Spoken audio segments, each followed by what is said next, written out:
नमस्कार बंधु माने आपण माननकु स्वागत आमर ही चैनल वास्तु टिप्स ओडिया को। बंधु माने आज आपण माने एही वीडियो रे जानिबा पई पाइबे जे तुला राशि व्यक्ति विशेष माने आपण माननक पई एही जून मास 2026 टी केमिति रहिबा पई जाउ अछि, केउ क्षेत्र रे सफलता मिलिबो, केउठी आपणकु सतर्क रहिबा को पड़िबो, धन, चाकरी, व्यवसाय, प्रेम, परिवार, स्वास्थ्य एवं भाग्यर संपूर्ण विवरणी आपण एही वीडियो रे जानिबा पई पाइबे। तेणु वीडियोटी को शेष पर्यंत निश्चय रूप से देखंतु। तुला राशि स्वामी ग्रह होउछंती शुक्र। एही राशि लोक माने साधारणतः शांत, सौंदर्य प्रिय, न्याय प्रिय एवं संपर्क को गुरुत्व देथांती। जून 2026 मासटी आपणक पई किछि नुआ सुजोग, किछि बड़ परिवर्तन एवं किछि शिक्षा नेई करी आसुछि। जून मासर प्रथम सप्ताह रे आपणक मनरे अनेक नुआ चिंताधारा आसीबो। दीर्घ दिन धरी अटकिथिबा कौनसी काम हठात गति पाइबो। जो काम को नहीं आपण चिंतारे थिले सेथिरे सकारात्मक संकेत आपणको मिलिबो। एही समय रे किछि लोकंक सहित नुआ परिचय हेबो, जहा आगामी समय रे आपणक पई लाभदायक साब्यस्त हेबो। पुराना बंधु किंबा दूर संपर्कियंक ठारू शुभ संवाद मिल पारे। जदि आपण कौनसी नुआ काम आरंभ करने को भावुंट तेबे मासर आरंभ भल रहिबो आपणक पई, किंतु जल्दी जल्दी रे कौनसी बड़ निष्पत्ति नियंतु नाही। तेबे जदि आमे प्रथमे आपणकर चाकरी आ क्यारियर कथा हेबा, ताहेले चाकरी करुथबा तुला राशि लोकमानंक पई जून मासर दिन गुड़िक बहुत विशेष रहिबो। आपणक परिश्रमर मूल्यांकन हेबो। अधिकारी माने आपणकर कार्य को प्रशंसा करिवे। जो माने पदोन्नतिर अपेक्षा रे थिले सेमानंक पई आशार किरण देखा जिवो। कार्य क्षेत्र रे नुआ दायित्व मिलि पारे। प्रथमे एहा कष्टकर लागिबो, किंतु परे एहा आपणकर उन्नतिर कारण हेबो। सरकारी चाकरी पई प्रस्तुति करुथबा लोक माने भल फल पाई पारंती। इंटरव्यू किंबा परीक्षा रे सफलतार जुग रहुची। बेकार युवक युवती मानंक पई एही मास खुशीर संवाद नेइकी आसीबो। नुआ चाकरीर सुजोग मिलिबो। जदि आपणकर व्यवसाय कथा कहिबा, ताहाले व्यवसायी मानंक पई एही मास मध्यमरु भल रहिबो। पुराना ग्राहक माने पुणी थरे आपणक सह जोगाजोग करि पारंती। अटकिथिबा पैसा फेरी पाइबार संभावना बनु अछि। जदि आपण पार्टनरशिप रे व्यवसाय करूछंती, तेबे सहयोगींक सह स्पष्ट कथावार्ता रखंतु। भूल बुझामणा हेले लाभ कम हो जाय पारे। ऑनलाइन व्यवसाय, कॉस्मेटिक, फैशन एवं ज्वेलरी, डिजाइनिंग आउ मार्केटिंग क्षेत्र रे थिबा लोक माने विशेष लाभ पाइबे। मासर शेष सप्ताह रे बड़ ऑर्डर किंबा नुआ क्लाइंट आपणको मिलिबार संभावना रहिछि। धन एवं आर्थिक स्थिति कथा जदि आमे कहिबा, ताहाले जून मासरे धनर आगमन भल रहिबो, किंतु खर्च मध्य बढ़ी पारे। घर परिवार, जानवाहन किंबा घरोई सामग्री उपरे अधिक खर्च होई पारे।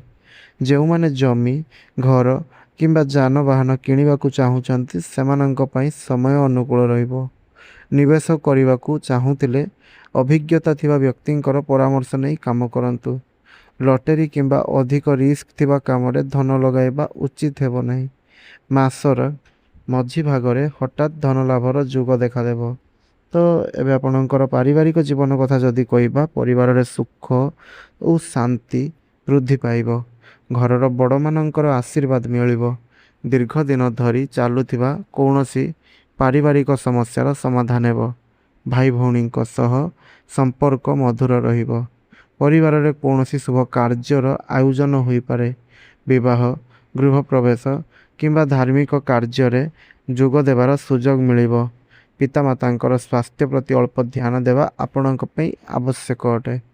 प्रेम जीवन एवं वैवाहिक जीवन किपरि रहिबो ताहा संपर्क रे आसंतु जानिबा। प्रेम संपर्क रे थिबा लोकमानंक पई जून मास सकारात्मक रहिबो एवं प्रिय व्यक्तिंक सहित समय बिताइबार सुजोग मिलिबो। दीर्घ दिनर भूल बुझामणा दूर हेबो। जो माने विवाह करने को चाहूँगी, सेमानंकर घरे विवाहर आलोचना आग को बढ़ी पारे। विवाहित जीवन रे मध्य सुख रहिबो। जीवन साथी सहयोग मिलिबो। କିନ୍ତୁ ଛୋଟ ଛୋଟ କଥାକୁ ନେଇ ବିବାଦ କରିବାରୁ ଆପଣ ବଞ୍ଚନ୍ତୁ, ଧୈର୍ଯ୍ୟ ରଖନ୍ତୁ। ତ ଛାତ୍ରଛାତ୍ରୀମାନଙ୍କ ପାଇଁ ଏହି ମାସଟି କିପରି ରହିବ ଜାଣନ୍ତୁ। ଛାତ୍ରଛାତ୍ରୀମାନଙ୍କ ପାଇଁ ଏହି ମାସଟି ଭଲ ରହିବ। ପାଠପଢ଼ାରେ ଏକାଗ୍ରତା ସେମାନଙ୍କର ବଢ଼ିବ। ଶିକ୍ଷକଙ୍କ ସହ ସହଯୋଗ ମିଳିବ। ପ୍ରତିଯୋଗିତାମୂଳକ ପରୀକ୍ଷା ପାଇଁ ପ୍ରସ୍ତୁତି କରୁଥିବା ଛାତ୍ରଛାତ୍ରୀମାନେ ଭଲ ଫଳ ପାଇବେ। ବିଦେଶରେ ଉଚ୍ଚ ଶିକ୍ଷା ପାଇଁ ଚାହୁଁଥିବା ଛାତ୍ରଛାତ୍ରୀଙ୍କୁ ଶୁଭ ସମ୍ବାଦ ମିଳିପାରେ। ତ ଯଦି ଆପଣଙ୍କର ସ୍ୱାସ୍ଥ୍ୟ କଥା କହିବା ତାହେଲେ ଆପଣଙ୍କର ସ୍ୱାସ୍ଥ୍ୟ ସାଧାରଣତଃ ଭଲ ରହିବ, କିନ୍ତୁ ଅନିୟମିତ ଖାଦ୍ୟପାନୀୟ ଏବଂ ଅଧିକ ଚିନ୍ତା ଯୋଗୁଁ ପେଟ ସମସ୍ୟା, ଗ୍ୟାସ୍, ମୁଣ୍ଡବିନ୍ଧା ଏବଂ ନିଦ୍ରାହୀନତା ଦେଖାଦେଇପାରେ। ସକାଳେ ଯୋଗ, ପ୍ରାଣାୟାମ ଏବଂ ହାଲୁକା ବ୍ୟାୟାମ କରନ୍ତୁ। ପର୍ଯ୍ୟାପ୍ତ ପାଣି ପିଅନ୍ତୁ ଏବଂ ବାହାର ଖାଦ୍ୟ ଟିକେ କମ୍ ଖାଆନ୍ତୁ। ମାସର ଶେଷ ଭାଗରେ ଆପଣଙ୍କର ସ୍ୱାସ୍ଥ୍ୟରେ ସୁଧାର ଦେଖାଯିବ। ତେବେ ଏହି ଜୁନ୍ ମାସରେ ଏହି 3ଟି ବଡ଼ ଖୁସି ଖବର ଆପଣଙ୍କୁ ମିଳିବା ପାଇଁ ଯାଉଛି। ପ୍ରଥମରେ ହେଉଛି ଅଟକିଥିବା କାମ ପୂରଣ ହେବ। ଦୀର୍ଘ ଦିନ ଧରି ଅଟକିଥିବା କାମ ହଠାତ୍ ଆଗକୁ ବଢ଼ିବାକୁ ଲାଗିବ। ଏହା ଆପଣଙ୍କର ଆତ୍ମବିଶ୍ୱାସ ମଧ୍ୟ ବଢ଼ାଇବ। 2ରେ ଧନ ଲାଭର ସୁଯୋଗ। କୌଣସି ପୁରୁଣା ଟଙ୍କା ଫେରି ପାଇପାରନ୍ତି, କିନ୍ତୁ ନୂଆ ଆୟର ରାସ୍ତା ଖୋଲିପାରେ। ଦ୍ୱିତୀୟରେ ହେଉଛି ଧନ ଲାଭର ସୁଯୋଗ। କୌଣସି ପୁରୁଣା ଟଙ୍କା ଫେରି ପାଇପାରନ୍ତି କିମ୍ବା ନୂଆ ଆୟର ରାସ୍ତା ଖୋଲିପାରେ। ତୃତୀୟରେ ସମ୍ମାନ ଏବଂ ପ୍ରତିଷ୍ଠା ବଢ଼ିବ। ସମାଜ ଓ କାର୍ଯ୍ୟକ୍ଷେତ୍ରରେ ଆପଣଙ୍କର ସମ୍ମାନ ବୃଦ୍ଧି ପାଇବ। ତ ଜୁନ୍ ମାସରେ ଏହି 3ଟି ସତର୍କବାଣୀକୁ ମଧ୍ୟ ଧ୍ୟାନରେ ରଖନ୍ତୁ। ପ୍ରଥମରେ ହେଉଛି କାହାକୁ ଅନ୍ଧ ପରିକା ବିଶ୍ୱାସ କରନ୍ତୁ ନାହିଁ, ମାନେ ନିଜର ଗୁପ୍ତ କଥା ସମସ୍ତଙ୍କ ସହ ସେୟାର କରନ୍ତୁ ନାହିଁ। ଦ୍ୱିତୀୟରେ ଅନାବଶ୍ୟକ ଖର୍ଚ୍ଚକୁ ବହୁତ କମ୍ ପରିମାଣରେ କରନ୍ତୁ। ଆୟ ଭଲ ଥିଲେ ମଧ୍ୟ ଖର୍ଚ୍ଚ ନିୟନ୍ତ୍ରଣରେ ରଖନ୍ତୁ। ତୃତୀୟରେ ସ୍ୱାସ୍ଥ୍ୟକୁ ଅବହେଳା କରନ୍ତୁ ନାହିଁ।